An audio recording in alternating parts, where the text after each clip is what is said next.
RTVE, Radio-Télévision La Voix de l'époux, première chaîne de la révélation. RTVE, tout un programme. Shalom peuple de Dieu, to pesi binombote na kombo na mokonzi Jésus, lui qui est le maître des temps et des circonstances. Yambona manso toujours bandana losambo. Seigneur parfait, compatissant et miséricordieux, tu nous as donné cette opportunité. Tu nous as donné la vie, l'être ainsi que le mouvement, afin que ton nom soit glorifié dans ces médias. Seigneur, que ton règne vienne. Accepte celle ta volonté pour exprimer en scellé. Que la pensée humaine soit effacée. Mais que ton inspiration soit notre partage pour instruire ton peuple, pour libérer et délivrer, consoler. À toi la gloire, le trône, la puissance et la majesté. À nous la paix, les salis et la victoire. À nos ennemis la confusion. Que tout s'efface pour la gloire de ton Seigneur Jésus-Christ. Amen. Bien-aimé, pourquoi lelo soko remarqué nazanga moko compagnon des livres de l'élite nabiso azuma kokoso, mais par la grâce vendredi tozala ensemble yo mutozo landa biso unga na kosenga na yo pesa biso ka litoi koza pété parce que so tolekiawa ezaka po kombo yeso etombama biso tobungame yo za l'édifier nzambe amona bino si jalelo tozo meka ko aborder muke la volonté de Dieu et puis tokosukisa na o etali la qualité d'un chantre yom toza soko koma tozo meka ko aborder la volonté de Dieu et la qualité d'un chantre parce que lelo Mbute koti l'évangile, batu bakochango eza ba chantre. Okoyeba qui est le chantre de Dieu et qui ne l'est pas de Dieu. Concernant la volonté de Dieu, un vrai chrétien ou un bon croyant doit savoir qui est l'ami de Dieu et qui est l'ennemi de Dieu. Ndeko, batu balinga mambanzambe Sotangi Exode 17, 8 à 16, où on découvre qui est l'ennemi de Dieu. Bible de toutes les générations. Ennemi en Zambie à la génération nyoso, kombo na ye Amalek. Maintenant, il faut savoir qui est Amalek.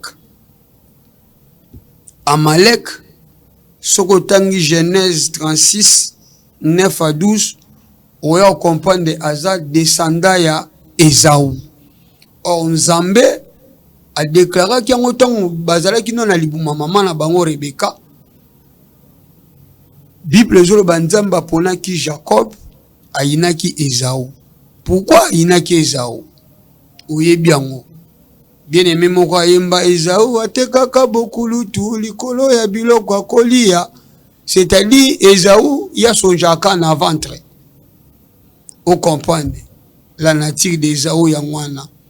Maintenant Amalek bibelobi aza ennemi ya Nzambe na ba génération nyonso. Ezala bato baleka, ezala biso bato tozoya soki muninga ezala Amalek, c'est-à-dire opposé ennemi ya Nzambe. Parce que Dieu l'a déclaré tout haut que Amalek bitumba Amalek et que Zalaka Nzambe bitumba ba génération nyonso. Ndenge tozo kitana makomi ou découvrir même tant au côté na monde ba chantre ou découvrir toujours ba malécite bazakaka. Bien aimé, to meka kotanga no Deutéronome tino banano na 2 Corinthiens 8, 9. Bibelobi, car vous connaissez la grâce de notre Seigneur Jésus, qui pour vous s'est fait pauvre, des riches qu'il était, afin que par sa pauvreté, que vous soyez enrichis. Oyoka, Kolona biso Jésus, azala mozwi mais bozwi na ye andima ekotika yango amisa ye lokola mobola po yo nanga tozala riche. Richesse yango c'est par rapport à quoi? Bien, mais la richesse dont on parle ici c'est par rapport à la connaissance de la vérité. Car la Bible dit mon peuple périt faute de connaissance. Mais la richesse, oyo bazolobela awa, oyo ezosenga ngana otozala nango, bien aimé, ezosenga kana tanga, la volonté de Dieu. Tozana mukanda 2 Pierre chapitre 1, on comprend les richesses en haut. 2 Pierre chapitre 1, verset 5 à 7. La Bible dit quoi? 2 Pierre chapitre 1, 5 à 7. La Bible nous dit: à cause de cela même, faites tous vos efforts pour joindre à votre foi la vertu. À la vertu, la connaissance. À la connaissance, la maîtrise de soi. À la maîtrise de soi, la patience. À la patience, la piété. À la piété, l'amour fraternel. À l'amour fraternel, l'amour parfait. Vous comprenez les richesses? Oh, Jésus a perçu biso. Est-ce que moni aba la biso ba jeep? O moni aba la biso soki mapango. Stade de martyr. Ah oui, ça t'es. Vous comprenez les richesses en haut? Biloko ni na supermarché bate kangote. C'est ça, c'est la volonté de Dieu. C'est-à-dire, la porte du salut commence par la foi. Mais la foi seule ne suffit pas. Parce que tout le monde est belé bazaka andimela. Mais biloko yo, soki est accompagné foi na yote, bien aimé, tu seras un bébé spirituel. Mais pour monter dans la mature, un disciple accompli du Seigneur, voici ce qui fait la richesse. Oh, Jésus a écopé sa bichou. Tout bandit na foi. Après la foi, nous avons la vertu. La vertu, c'est la force de caractère. Hein? C'est la force de caractère, vertu. C'est-à-dire, un homme constant. À la vertu, nous avons la connaissance. Connaissance yanini.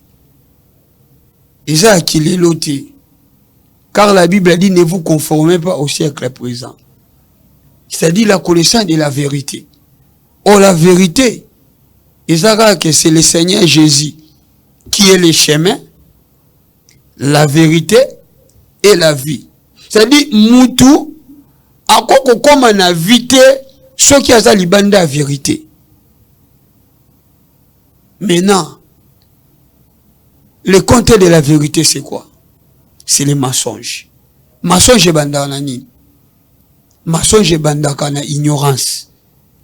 Na ignorance. Bien aimé. Makambanzambe, ce n'est pas une récitation.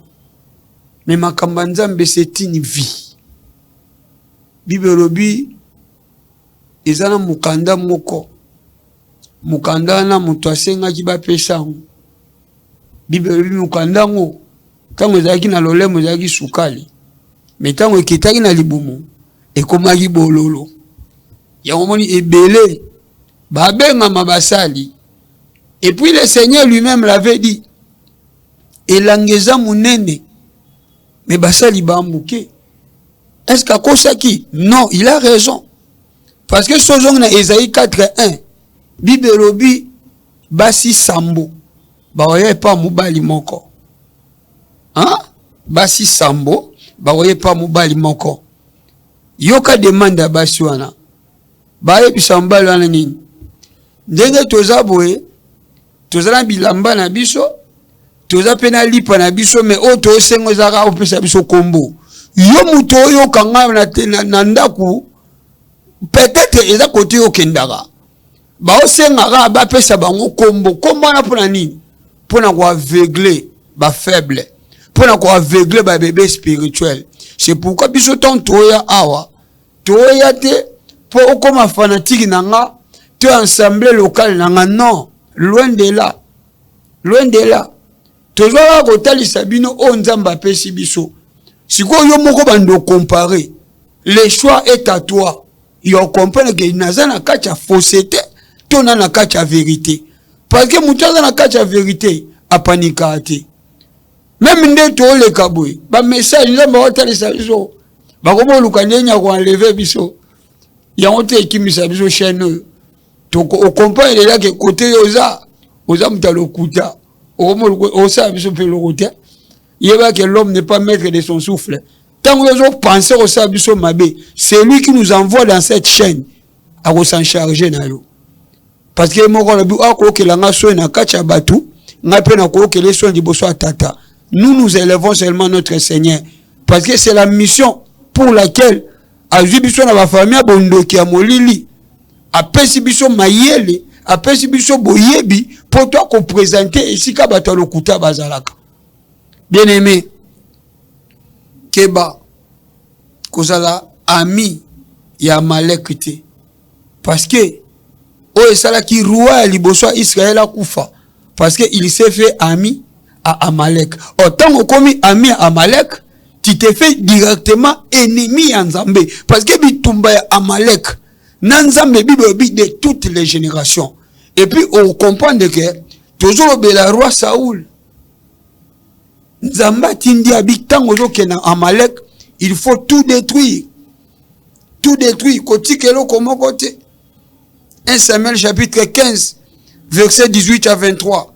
Le quoi toi na chaîne na pena na tam yorutanga tanga tepo fona verset temps et puis na ve message na ye na fo nyoso mutaye ba yango. To c'est la chrono. Bien aimé, Saoul a kei. Nzamba lobi na e boma. Mais il s'est fait se familiariser avec les rois. Il y a Amalek. Tala. Bien aimé, il faut batouba et bareloko. Pour être l'ami de Dieu, il y a 3 choses. Il y a la foi, l'obéissance et l'humilité.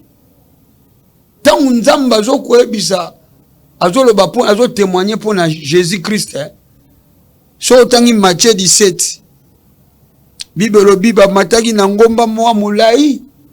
Azui Jean, Jacques, na Pierre. Amemi bango. Mais qu'est-ce qui s'est fait dans ngomba là? Bible wala Pierre azaki njunzu mingi. Ah, place eza bien. Ata la boya apparition, il y a Moïse, il y a Élie. Oh, Pierre a eu courage, a dit non Seigneur, place au tolongwate. Il faut te demeurer ah. Mais il faut na tonga 3 tentes. Yoka, na tonga moro ya yo, moro ya Moïse na Élie. C'est-à-dire, Pierre a compris que Yesu na nute. Yé pas ko azaki na ra bato ba lobaka yamba Yesu lokola nkolo. C'est-à-dire, tant que non, moro ya Élie, moro ya Moïse, moro ya yo. Donc, osons comparer Jésus comme Moïse, Jésus comme Élie. Or, bawana, bazalaki na bango, ba messager. Mais leur patron, ayaki pote basa la remise et reprise. Parce que mission, o ba pesaki bango, ba komisaki on a soukate. Il est le seul qui a accompli la mission. Il a dit sur la croix, tout est accompli. Moïse, amona kana na musika. Mutakomisa ki peuple na kana, c'était Josué. Élie, de même, akomo osenga nzambe na kufa. Akimaki nani? Akimaki Jézabel. Donc Élie akimi mwasi. Il n'était pas dit. Il faut mission na bango esila na ngomba. Maintenant nzambe zwa ngaka te ya Pierre. Bible lobi voie outil likolo. Et lobi celui-ci est mon fils bien-aimé. Hein? En qui j'ai mis toute mon affection, écoutez-les. Voix ne sali ba disciple yo se ba kwela. Jésus atikali moko. Yesu emorake kola musabango. Lelo tokona ba père de réveil na mboko ya lokuta. O la musaki ba Pierre nan. Ise imoko Jésus. Et o la musaka mutu aye banzela nzambe. C'est Dieu lui-même. Ce n'est pas les hommes lelo tokona ba père spirituel na mboko. Ça fait honte de l'évangile. Sur Tangi Matthieu 23, 9, je pense, Jésus a appelé personne Père sur la terre, car nous avons un seul Père qui est dans les ciels, le Père de la lumière, le Père qui nous donne toutes choses. Tant que bébé va Père, que c'est pas Père, mais peut onction. Pour onction où tu as la bangote, onction où tu n'arrives pas à tata, bah mon nan, bah comme bah vieux prophète, dans la Bible. On comprend le sola jeune prophète na vieux prophète condition ba pesa ki jeune prophète autre temps ba pesa ki tango okende kozonga na nzilo yela kite kolia pété komela pété okende sala ka musala lelo ba jeune prophète lo zo mabanga kolia ba komo ba neska ba tombola nda ba komo tombola ba papa wana ole ba benga banga ta ba père de la foi papa molimo talukuta papa molimo biologie et robota spiritualité tout tika ba ventir na mbanzambe bien aimé noti ko talisa yo la volonté de Dieu c'est la piété c'est garder la pureté intérieure et extérieure c'est ça même la sainte doctrine pour dire la sainte doctrine. Qu'est-ce que la sainte doctrine? Bien aimé, la sainte doctrine, c'est la piété. La piété veut dire sainteté intérieure, sainteté extérieure. Na bengami musali nzambe, il faut nabatela. Kati nanga, nabatela pe libanda nanga.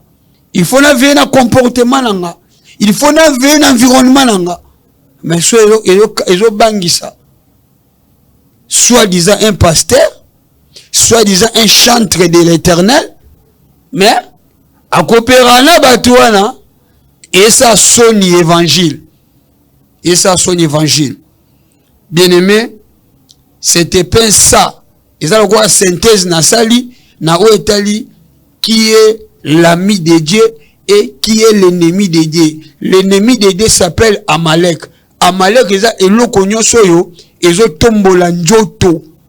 La Bible a dit la chair et le sang n'hériteront pas le royaume des cieux. Mais c'est l'esprit qui vivifie. Or, Mouto babengi Amalek yalugaka libumu. Amalek azalaka na zuwa ya baponami na Nzambe. Ignorance à Saoul a protégé roi Amalek, mais Mouto aboma Saoul ezalaka Amalekite.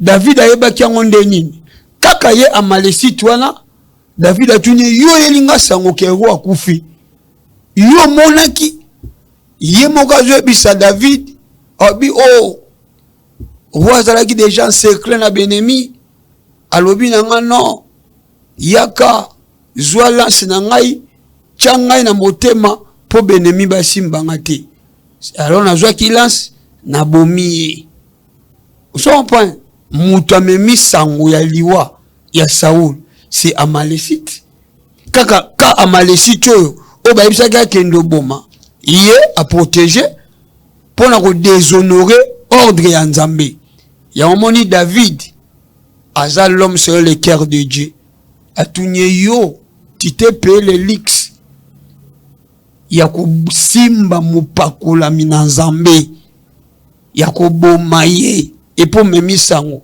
okanisa ni non sombelo jeep tino na Canada pour mikolo batutu Congo comme mabe Canada déjà bien on dit na Canada ba cimetière la raté batoni na DV loterie ba ki mamboka na bango Canada kuna kotoke de tongata brique hein ozo enviera ba mboka batu oyo azobwaka bafulu toloba te ozomona biloko yango nalinga kokota biloko wana te. To qu'est-ce qu'on a deuxième message na biso tozolobela maintenant si la qualité d'un chantre bien aimé passe na motema. La Bible dit na mokanda ya Joël chapitre 2 bato batanga la Bible Joël 2 27 à 29 Nzamba lobi mon peuple ne sera plus jamais dans la confusion. Aujourd'hui, nous avons des chantres de confusion. Mais bami bengi ke ba chantre en Zambé. Et nous avons aussi les chantres de l'Éternel. Nous avons par exemple mibale. Yonde ko moyembi ozo kanga. Bien aimé, voici la qualité d'un chantre de l'Éternel. 1 Samuel, chapitre 16, verset 14 à 23. Après la désobéissance du roi Saoul, Neromolingami, Nzamba regretta qui pas rejeté qui est. Maintenant, lorsque Dieu l'a rejeté, conseil des sages va remarquer que roi a commis agité dans l'esprit mauvais. N'a pas su écrire 1 Samuel chapitre 16 verset 14 à 23. Bah ebisi non ezo nga toluka un chantre o wapi ayebi kobeta parce que tanga kobeta ba esprit mauvais ozo agité yo etika yo libre.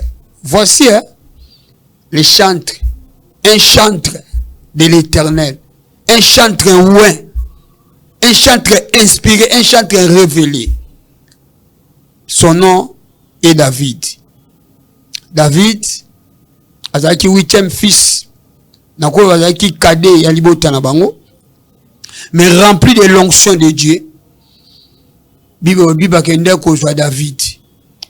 Tant on so David azo beta Lindanda, la Bible dit les esprits mauvais aux allaient quoi agiter roi. Yoka, azaki roité, un chantre seulement, rempli de l'onction de Dieu. Bible dit tant ou ka jo beta, mais limo mabe aux allaient qui envoûter roi, ils allaient qu'on se dégager et puis roi allaient qui soulager puis consoler. Aujourd'hui qualité liboso, un chantre de Dieu doit être rempli de l'onction de Dieu. Oh, nous sommes au salaire, le acte, ils ont même ma délivrance. Yomoko yomudero moyembi kotoza yokanga. David a rendo obeta na stade de martyrité. Yaya, un chantre de Dieu. Habitant dans tant écriture babi, chercher un homme qui sait jouer. Un homme. Ah, Congo. Congo tu as chantre combien na mbogo. Mais ti lelo bunagana. Izagana maboga ba Rwanda. Est-ce que boembe la benanta mbasolo? Yomo banda ko tanga Bible kotoza. Omibenga ka grand chantre nzambe mituna David. Linganda zo bete zo kango la roi na possession démoniaque. Na kina deuxième volet, toujours les chantres de l'Éternel. Tozana Mukanda, il y a 1 Samuel 17, 8 à 11, virgule 31 51. Il y avait un géant na combat Goliath. Nzambe, tika bisuka tolo ba vérité. Il y avait l'armée bien structurée, armée Israël bien structurée. Il y avait aussi un roi d'Israël. Yaya, nazoka mawa na ba politicien. Eza maramususu négociation et simba na ngote. Bitumba pe minduke simba na ngote. Mais toza ngande ba chantre le quoi ba David. Ou sala le défi. Na ba pays ont agressé Congo. Goliath a lancé défi na armée. Alors il cherchait moi un homme landa. Tant que roi qui possédait na ba esprit impur, il faut chercher un homme. Tant que peut que ça envahi, tant que peut que ça l'insécurité, pas d'entrée, pas de sortie, et l'homme on a tellement envie chercher moi un homme. Alors Robert Goliath. N'est-ce pas tu ma kelele na stade de martyr, batela ma kelele na batera nyoso ya moko yo, n'est-ce pas bana na biso babetaka bango tabale ma kelele batina ba droit d'entrée. Na koloba makam na bango bazawa. Yaya Goliath yebisanga skoyo. Ba soldat na bandomo na bango bana basi c'est Tina Saoul. Azalaki moi si bosso Goliath. Pour même Saoul le roi a ban faire face na Goliath. Abi chercher moi un homme. Oh puis na refaire na face. Sora gagner nga c'est que biso to comme esclave na bino. Soki nga na gagner c'est que na zui Israël en otage. Yokelo kolobi bino nyoso n'est-ce pas boza esclave à Saoul. Mais on a besoin Saoul à moi. Tu peux nous nga mutu mobali moko. C'est que bango tu bazaki banani. Na bité fo ba pédé peut-être bazaki ba pédé. Bibolobi Nzambe un chantre. Il n'était pas un soldat. Un chantre obéissant à son père. Qui était son père? Isaïe. Le Bethlémite. Isaïe a bengi David a vu mon fils malgré banyama batikali na zamba bibwele mais yo okendo tala nanu bande kono na front depuis bakendaki nouvelle moko ezate ezaka lokola armée na biso ba grand frère David bazaki ba soda mais incapable d'affronter Goliath. David oyo iye kwa bi atende ba mema munduki te. Yego wala wali na zamba. Na zamba. Nebite bandola na moustique. Nebite. On a kata zamba. Zamba mweza différent. Na o peut-être mutumswa ke mangenge za zamba te. Pour la zamba, il y a des bêtes féroces. Oh wapi so okute na ye. Ato gangi mama na kufi. Shwe ya toke kaka.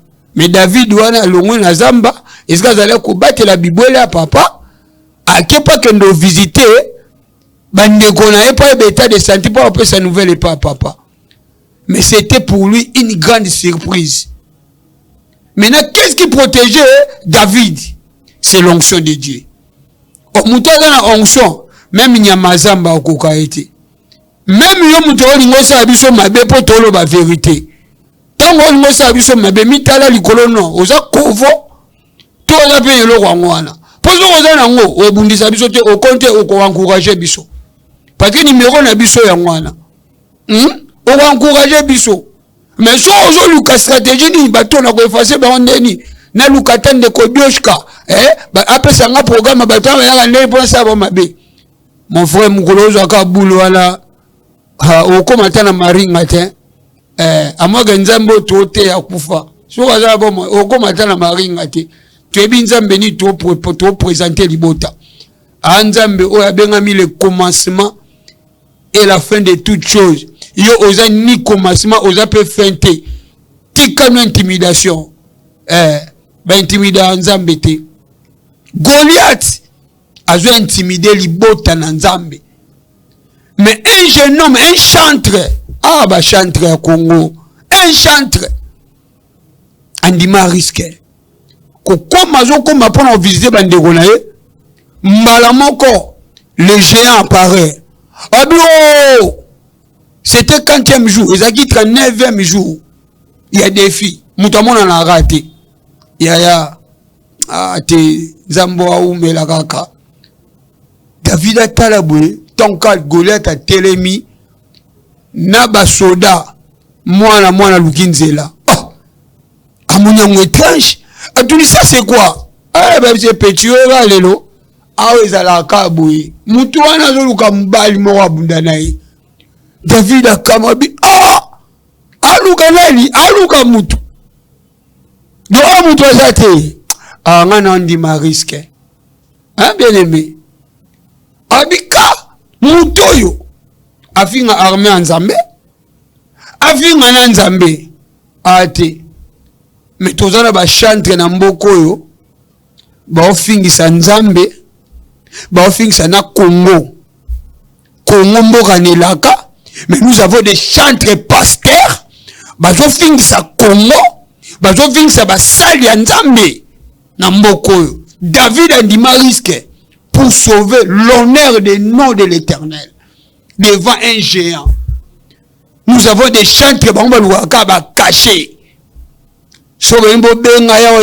Il faut dollar ebima. Non, on peut se verser. Bon, verser. Pour verser, on a verser.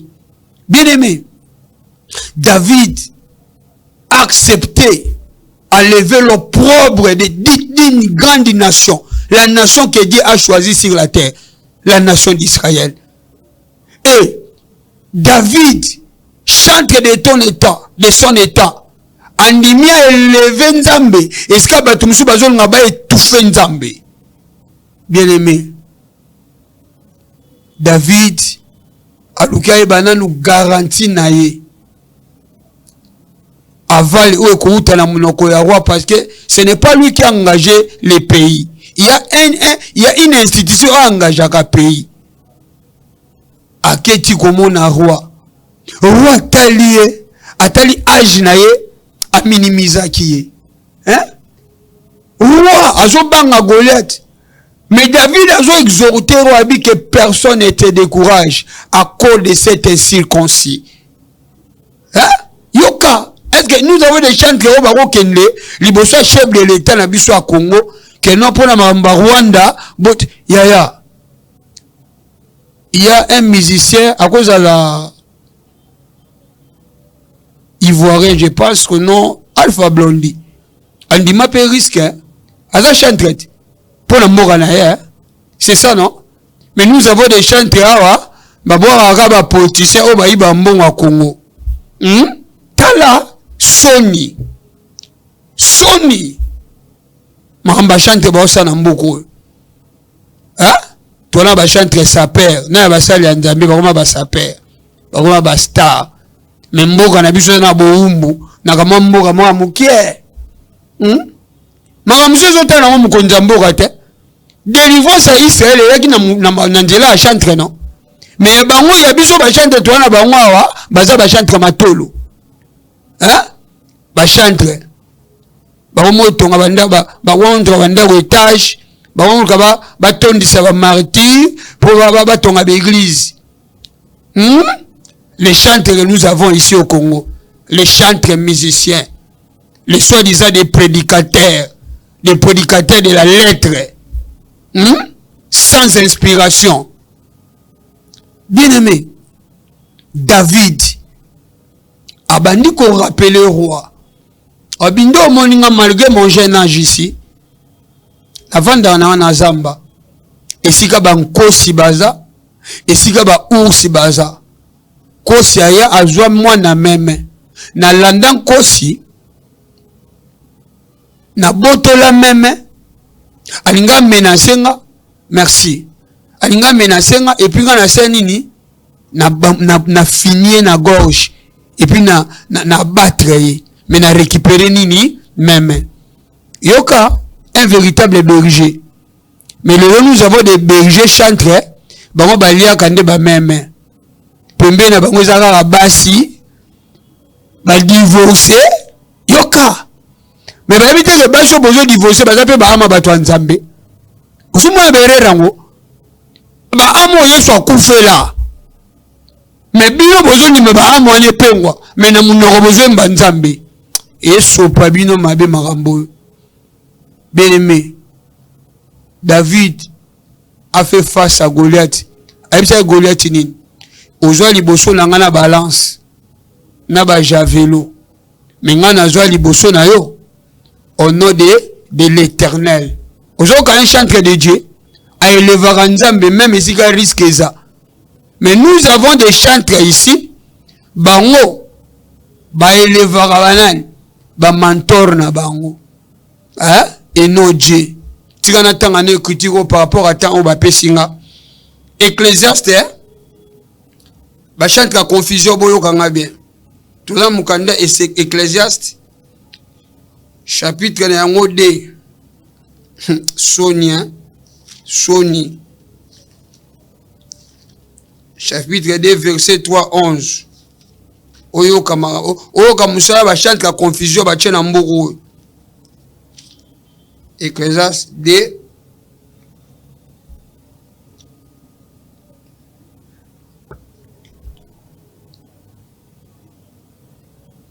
J'ai résolu à mon cœur de livrer ma chair au vin, tandis que mon cœur me conduirait avec sagesse et de m'attacher à la folie jusqu'à ce que je voie ce qu'il est bon pour les fils de l'homme de faire sous les cieux pendant le nombre des jours de leur vie. J'exécutais des grands ouvrages, je me bâtis des maisons, je me plantais des vignes, je me fis des jardins et des vergers, et j'y plantais des arbres fruitiers de toute espèce. Je me créais des étangs pour arroser la forêt où croissaient les arbres. J'achetais, l'anda arabien, Ecclésiaste 2, 7. J'achetais des serviteurs et des servantes et j'y leurs enfants. Yoga, Nazuna bana bango, né de la maison, j'ai possédé des troupeaux, des bœufs et des brebis, plus que tout ce qui était avant moi dans Jérusalem. J'ai m'amassé de l'argent, de l'or et des richesses, des rois et des provinces. Yoka, je me procurais des chanteurs, des chanteuses et les délices des fils de l'homme, des femmes en grand nombre. Je devins grand plus que tous ceux qui étaient avant moi dans Jérusalem. Yaya, Woki Musala, Musala bandeko basala, bazumbongo, basomina ba chanteuse, basali makamusuna ba TV na otanga nga kombote, nyoso wana pona olukani ni popularité. David a luka popularité te yaya. Ozo apane, nyoso wana nini, bakoma célèbre na mokili. Ozo lingo koma célèbre, mais faut Jésus à la célébrer. Tant que ozo luka célébrité, yaya, na Congo, pardon. Soto le beli David, mais na Congo zaka na chantre moko. Paix à son âme. Allez moloto. Ah non. Allez moloto abine la so banzemba loketo te. Na habité, ba image ezalakati. Ba image etikala. Lelo ba chante ozo wateza biso loketo. Nzambe na loketo ana intérêt.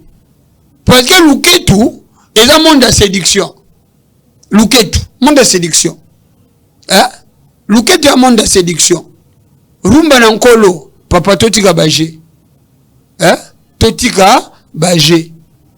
Eza défi. Bien aimé, David chante. Allez moloto nzembo na ye.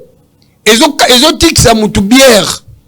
Awa ndata malgré la kopa masanga matiki bière pa sambela. Mais oya bino. Mieux vaut goûter kata ba ilo nkanto ke woyo ba bilo msuzo to ke suksa mtema.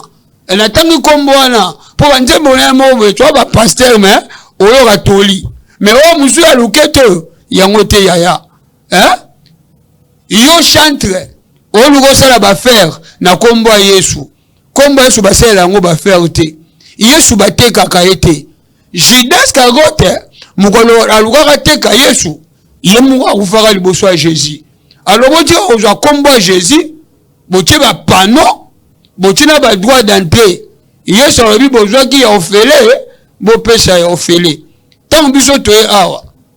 Toye awa pour représenter Jésus par rapport à la grâce à mouko apesi biso. Mais to ko sala bino appel de fond arrêté, mais bino be mambo salaka. bozo bungisa libota na Nzambe.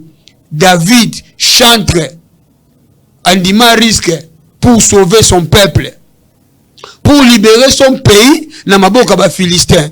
Makambo zota nango président de la République ité. Makambo, si nous avons des chantres conscients, ya makambo salaka, ndeko nanga repentance ezalaka na date d'inspiration te. Wana pena conseil na pesi bino. Bisala salo bosali. Bozo tombolela batu ténèbres. Et puis na ba concert na bino. Est-ce que Nzamba za batu bakufa te? Parce que yemo ka pesa mbeka makila.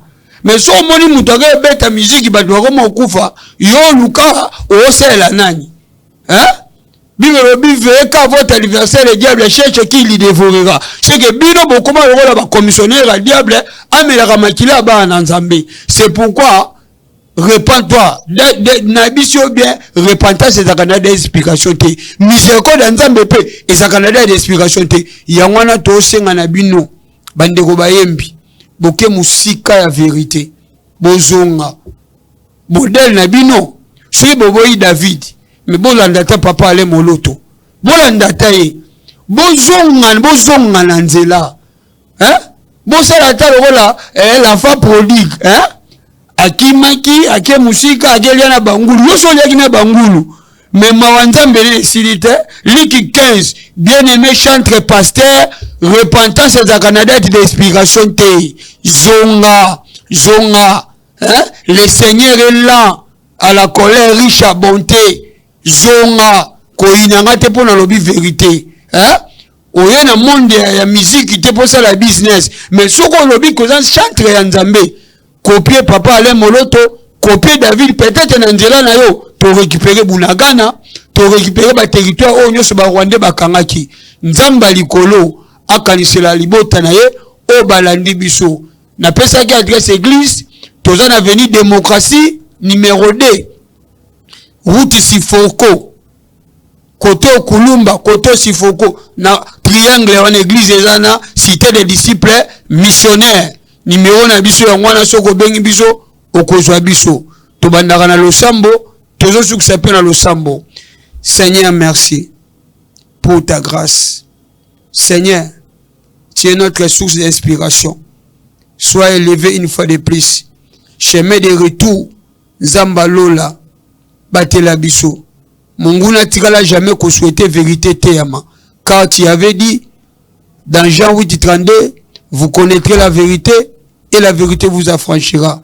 Papa ngana bunga libosa banguna, mais yo apparaître parce que tu as dit à toi la vengeance, à toi la rétribution. Pambola libota na yo ba obalandi biso na bandaku, pambola bandeko na biso a régie, pambola caméraman na biso, tika chaîne o eza la chaîne bénie o ezangi na kati ya studio o Nzambe pesa ba possibilité afin que l'an prochain tout le monde a vraiment esika o ezui beauté mususu parce que oyo bazo leksa eza makambo zo tombola yo Nzambe oyo soutenaka ba oyo ye soutenir patron ya chaîne o esika zomi soutenir ba travailler nyoso baza awa bazangelo côté à cause à comme nous autres présenter parce que la Bible nous avons tout pleinement en Jésus. Que la gloire soit à toi, que la paix, la joie et la victoire soient notre partage, que la honte et l'humiliation à la partage à Banguna na combo na mokonje Christo. Amen. Merci beaucoup. RTVE, Radio-Télévision La Voix de l'époux, première chaîne de la révélation. RTVE, tout un programme.